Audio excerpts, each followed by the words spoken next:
So just prior to the launch in October 1986, we'd spent a huge amount of time talking to advertising agencies, and it was interesting because agencies hadn't really seen a new national newspaper, especially a quality newspaper, for many years.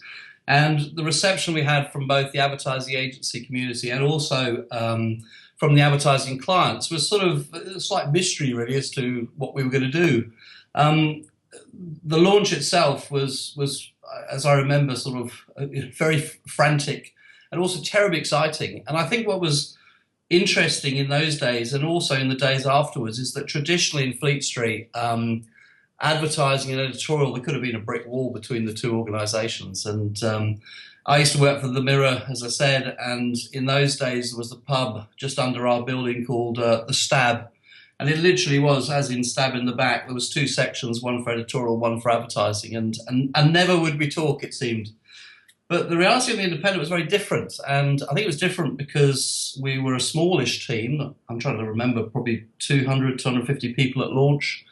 And Andreas did a great thing, which was there was lots of these, I suppose we'd call them town hall meetings, but in those days, I can't remember if it was weekly, it probably started weekly, went to monthly, but we'd have sessions both pre and post the launch where really everyone was made to understand exactly what was happening, both good and bad. And from the journalist side, who didn't normally sort of mix with the likes of us, I think they suddenly realised that actually advertising was going to be critical to the success of this project. And we would share information, or information was shared with us about exactly how much advertising revenue we'd bought in, both display advertising, classified advertising, and also, more importantly, how much revenue we'd bought in from the cover price. And I think it came as a sort of slight surprise that actually the cover price was a smaller percentage by far to the amount of advertising we were bringing in advertising pounds at the time.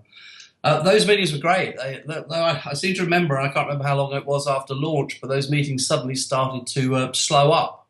And I think the reason they slowed up, it's probably a year or a good year after launch, was because I think some of the content that Andreas was imparting to us started to appear in other newspapers. And unfortunately, a clamp was put down, and I don't remember those meetings happening probably about a year after we launched. But what it did do was create a really good bond and understanding between most of the senior people in the advertising department and most of the senior editors.